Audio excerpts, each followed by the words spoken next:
नमस्कार दोस्तों, 2024 चुनाव में अब ज्यादा वक्त नहीं बचा है। कभी भी आचार संहिता लागू हो सकता है और चुनाव की घोषणा हो सकती है।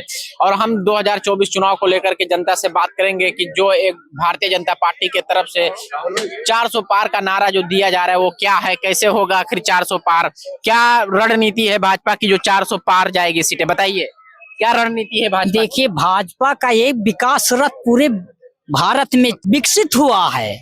इसी बात को लेकर, इसी चर्चा को लेकर भारतीय जनता पार्टी अब की बात 400 बार की नीति कर संसद दल में 400 संसद पहुंचा करके दिल्ली में तिवारी सरकार नरेंद्र मोदी जी को प्रधानमंत्री बनाया जाएगा।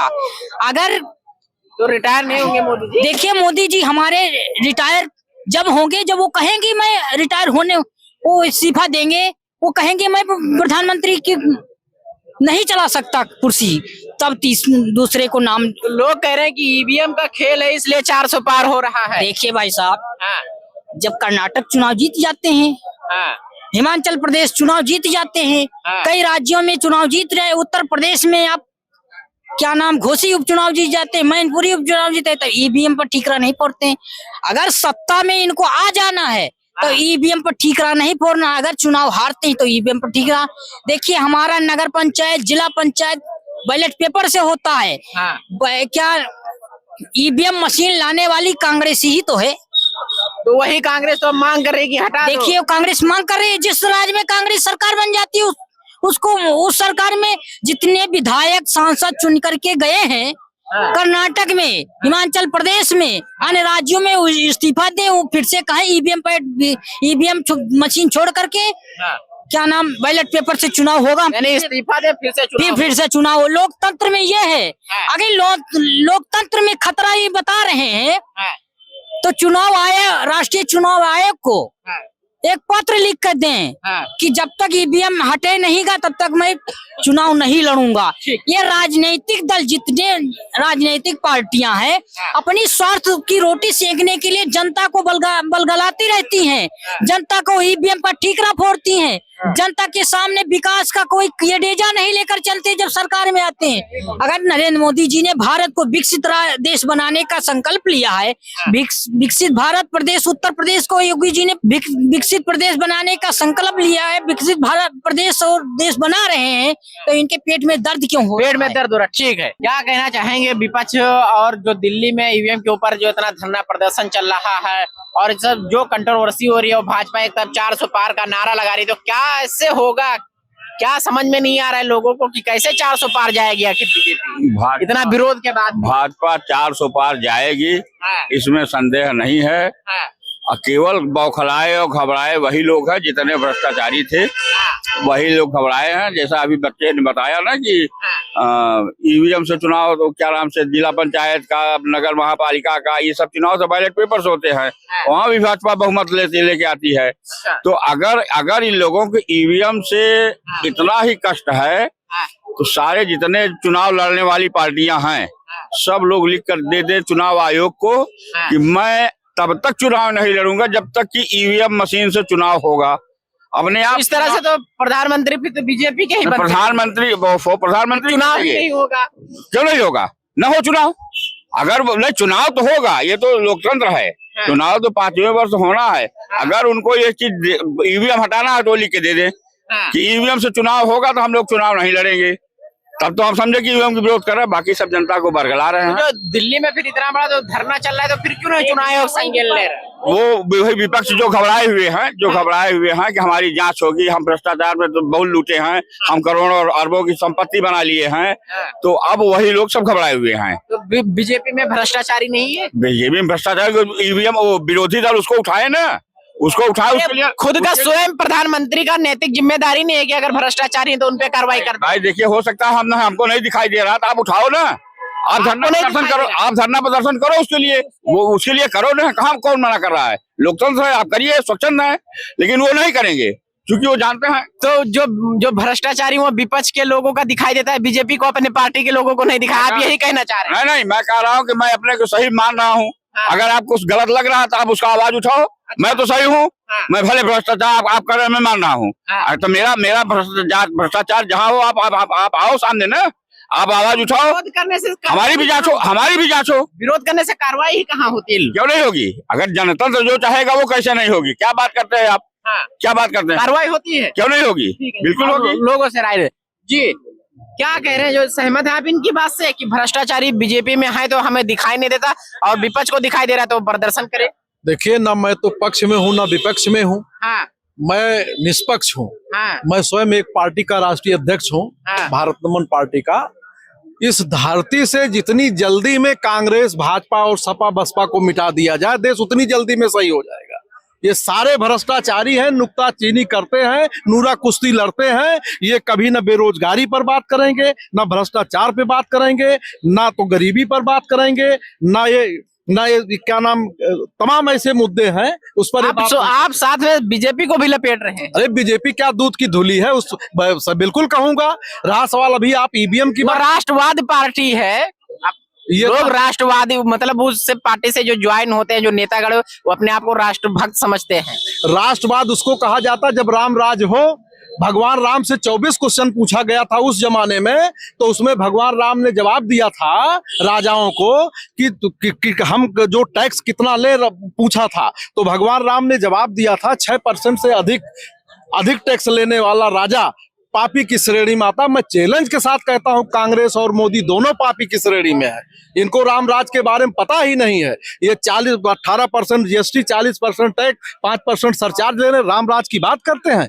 इन्होंने राम को पढ़ा नहीं, बिल्कुल नहीं पढ़ा। रामराज को अगर पढ़ा होता ये क्वेश्चन इनके दिमाग में होता। तो जो 400 पार नारा लग रहा है तो क्या सोचते हैं? ये भाई देखिए, 400 पार का जो नारा लग रहा है, जब जितनी मशीनें बन के ईवीएम की आई थी, उसमें से 10 लाख मशीनें गायब चल रही हैं। वो मशीनें वहां रख ली जाती है, जहां जीतना रहता वहां रख के जीत लेती। ये कांग्रेस भी करती, भाजपा भी करती है। मतलब गोलमोल सब हर सरकार में चलता है। हाँ, ये अरे इसीलिए मैंने एक लाइन में कह दिया कि जैसे बसपा आज जीरो पे खड़ी हो गई, अब कहीं नहीं सुनाई पड़ता। SC ST हो गया, ये हो गया, ये हो गया, अब नहीं सुनाई पड़ता ना। अब सपा भी कब विपक्ष में भी ठीक से बैठने लायक नहीं रह गई। अब नहीं होता, थाने में घुस के मार रहे हैं, चौराहे में मार रहे हैं, गुंडा उसके वसूली कर रहे हैं, ये भी कम हुआ। ठीक उसी तरीके से बसपा और भाजपा। आज ही महाराष्ट्र के अंदर मुंबई में एक विधायक ने, बीजेपी के विधायक ने गोली मार दिया। ये तो भाई मारेंगे, कांग्रेस भाजपा, मैं तो कह ही रहा हूँ। कांग्रेस भाजपा मार रही है, इनके समर्थक मलिहाबाद में मार रहे हैं। यही सब हो रहा है, यही सब हो रहा है। तो आपको क्या लगता है? मैं जिस दिन सत्ता में आऊंगा, पुलिस पब्लिक डिपार्टमेंट का गठन करूंगा, एक कानून PPD बनाऊंगा, उसमें 10 IAS, 10 IPS और PCS, कम से कम 40 लोगों की जिले पे तैनाती होगी। एप्लीकेशन वहां पड़ेगा, 1 महीने में ऑन स्पॉट फैसला होगा। क्या कहना चाहेंगे आप? बोलिए कुछ बोलिए। 400 पार नारा क्या कहना चाहेंगे बीजेपी की तरफ से? देखिए, इस देश का युवा, नौजवान, छात्र, महिलाएं सब इस समय जो है परेशान हैं। देश परेशान है जी। ना किसी के पास रोजगार रह गया है, ना किसी के पास शिक्षा लेने की पैसे रह गए। शिक्षा कैसे लेगा? आप जरा इधर निकल आइए। आप एक चाचा अभी आपका जवाब देंगे कि यूनिवर्सिटियों में जब शिक्षा महंगी होती चली जाएगी तो गरीब बच्चे कैसे पढ़ पाएंगे, है ना? तो इसलिए इस देश का हर समाज अपने आप को ठगा महसूस कर रहा है। इतना हम आपसे कहना चाहिए। ठगा महसूस कर रहा है समाज? जी हाँ। ठीक, इसका भी क्या एक मिनट सर, एक मिनट सर, इनसे ले ले सर, बताते हैं। हाँ, ठगा हुआ महसूस कर रहा है युवा समाज, नहीं युवा नौजवान। देखिए ऐसा है, ये मुलायम सिंह जी की देन है, अखिलेश यादव जी की और बहन जी की। अरे विपक्ष को, मैं जो विपक्ष को बता रहा हूँ, सुनिए, अभी भाई साहब ने कहा, सुन लीजिए। हाँ, केंद्र में 10 साल में कोई जादुई छड़ी नहीं है कि घुमाया बस सब हो गया। तो कितना समय चाहिए? इतना समय चाहिए, अभी कम से कम 20 साल और चाहिए देश को सुधारने के लिए, तब ये सुधरेगा देश। ऐसे नहीं सुधरेगा, अभी जो है देश तभी सुधरेगा, ऐसे नहीं सुधरेगा। लंबा समय, हाँ बहुत लंबा है भाई, देश सुधर जाएगा। आज ये चीज देख रहे हैं ना कि पूरे विश्व में मोदी जी का डंका बज रहा है, ऐसे नहीं बज रहा है। वहाँ का राष्ट्रपति आज तक जीवन में कभी भी, जब से ये शुरू हुआ होगा जो है लोग आजादी के बाद से, पहला है कि राष्ट्रपति ने 6 बजे के बाद अपना प्रोटोकॉल तोड़ करके पहुंच हुआ। ये मुख्यमंत्री, प्रधानमंत्री की हमारी दम है, मालूम है आपको? नौजवान जो, अरे नौजवान, ये अभी फिर वही चीज हो रहे, इनका क्या होगा? नौजवान है तो इनके लिए भी व्यवस्था सरकार कर रही है। ऐसा थोड़े सरकार सबको आत्मनिर्भर बनाने का, हर आदमी को नौकरी नहीं दे रही। 5 किलो राशन क्यों दे रही है? 5 किलो राशन क्यों ले रहे हो? 5 किलो राशन उसको मिल रहा है जिसके पास में नहीं है कुछ, उसको 5 किलो राशन दिया जा रहा है, वो फॉर्चूनर और बुलेट और मोटरसाइकिल वाले के लिए नहीं है। उनसे पूछिए तो 5 किलो राशन क्या आप है। सर जो 30 साल समय मांग रहे हैं तब तक तो इनकी एज निकल जाएगी अरे जब तो आप इनके लिए करेंगे। अभी कई साल की एज समय है? निकल इससे जाएगा। पहले तो इनका अरे समय रहा 25 होगा। साल तो होगा। तो इनके पहले समय रहा होगा। सुन लीजिए, ऐसा थोड़ा है समय नहीं जो है, हर आदमी के पास समय है। सुन लीजिए, और सरकार सबको ये नहीं कि हर आदमी को नौकरी ही दे देगी, नौकरी के नहीं कि सर जीने का अधिकार तो बिल्कुल देगी, देगी और दे रही है। पहले गरीबी स्तर से, सुन लीजिए, गरीबी स्तर से उठा करके जो, हाँ बिल्कुल बिल्कुल, रोजगार के लिए सरकार बहुत व्यवस्थाएं कर रही है, ऐसा नहीं है। तमाम ऐसे स्टाफ चलाया है, तमाम ऐसी योजनाएं सरकार की है जिससे वो जो है, जो गरीबी रेखा के नीचे लोग रहे हैं उनको उठाने का काम, चाहे आवास से हो, शौचालय से हो, शुद्ध पानी का हो, बिजली हो, उज्ज्वला योजना हो, सारी उससे जो है वो समूह के माध्यम से सारे लोगों को जोड़ करके महिलाओं के उत्थान के लिए, अभी जैसे हमारे देश में बिजली बिल नहीं जमा कर पाता है गरीब आदमी, उसके लिए सरकार ने 1 करोड़ जो है सोलर लगाने का काम इस सरकार में करने जा रहा है। जी जी जी क्या देखिए भैया, जैसे क्या कि हम लोग बेरोजगार हैं नौजवान, बेरोजगार वही है जो अकर्मण्य है, जो कुछ नहीं करना चाहता वो कहता है मैं अकर्मण्य हूँ भैया, मुझको मेरे मुंह में खाना अगर प्रधानमंत्री नहीं डालेंगे तो मैं नहीं मानूंगा। और जो स्वावलंबी है, देखिए कितनी चाय की दुकानें खुली हैं, कितनी, हम लोग भी रोजगार कर चुके हैं। जो देखिए ये ठेला लगा हुआ है, रोजगार आप सुनिए,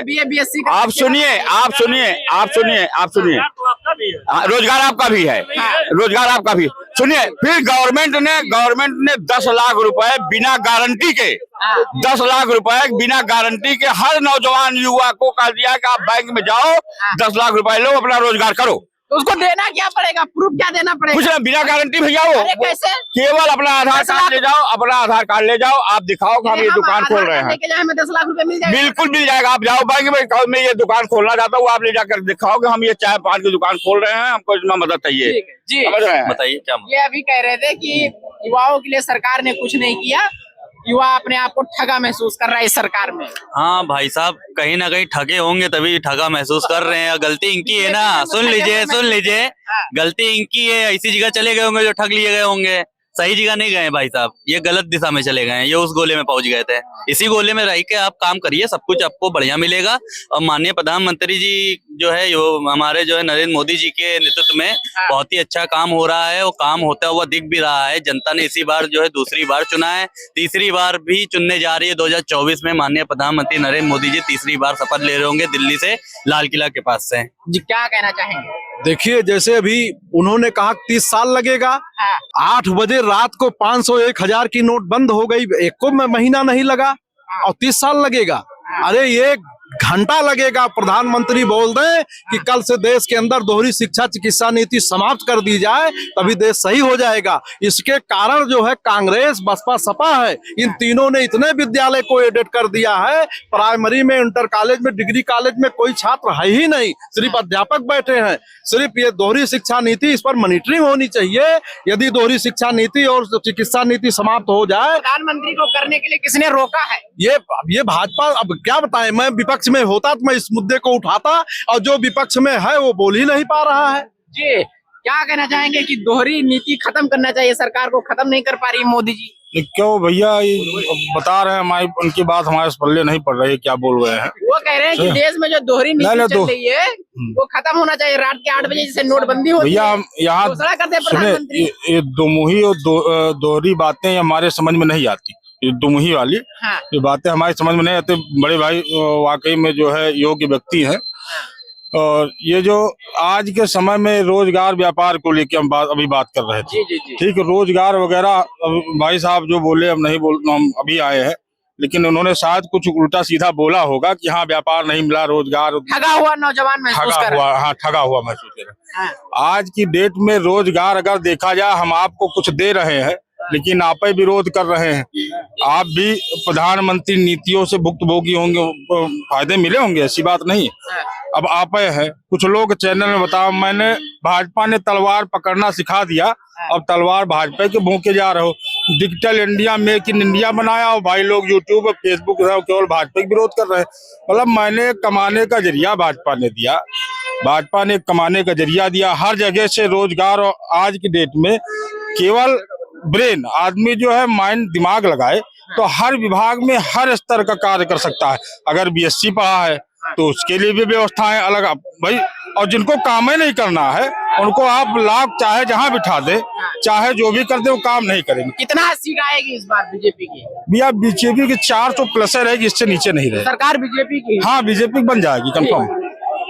जी देखिए बीजेपी की सरकार भाई साहब बता रहे हैं 400 प्लस जाएगी। देखिए मैं आपके चैनल के माध्यम से बता दूं जनता को कि लोग जलते हैं, उन्हें जलने दो, जलजिला नहीं रुकने देंगे, वो देश नहीं झुकने देगा, हम उसे नहीं झुकने देंगे। अब किला बीजेपी 432 पार होके 110% आएगी, डंके की चोट पे आएगी। इसलिए आएगी क्योंकि रीजन है, विपक्ष में पहली चीज तो कोई चेहरा ही नहीं रह गया, और ना पहले भी नहीं था, अब तो और नहीं रह गया। जो कुछ थे भी लगा था कि भाई हो सकता हो कुछ 10% वोट उनका जो बढ़ना चाहिए, वो भी अपनी अपनी कुर्सी बचाने के लिए भाग गया अपने एरिया। 32 आपने बढ़ा दिया अपनी तरफ से। बिल्कुल, क्योंकि भाई माहौल बन गया है, जनता देख रही है।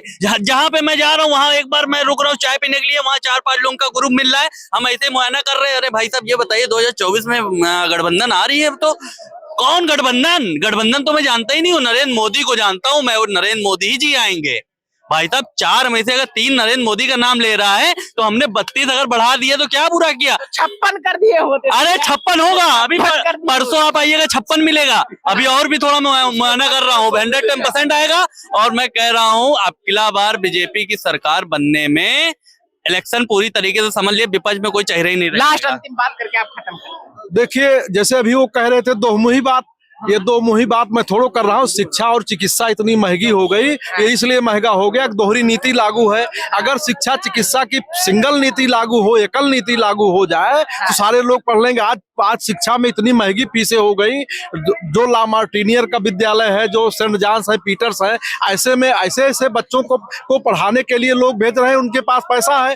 प्राइमरी में योग्य टीचर बैठे हैं, वहां बच्चे नहीं है, बच्चे अगर है तो गरीब के बच्चे, उनको पढ़ाया नहीं जा रहा है। जहां डीएम एसडीएम बच्चे पढ़ते, जहां बड़े अमीर के बच्चे पढ़ते, गरीब के बच्चे पढ़ रहे थे। हम लोगों ने प्राइमरी पढ़ करके यूनिवर्सिटी तक आए और ला किए, आज हाई कोर्ट प्रैक्टिस भी कर रहे हैं। तो हम लोग प्राइमरी से आए, तो उस समय दोहरी शिक्षा नीति नहीं थी।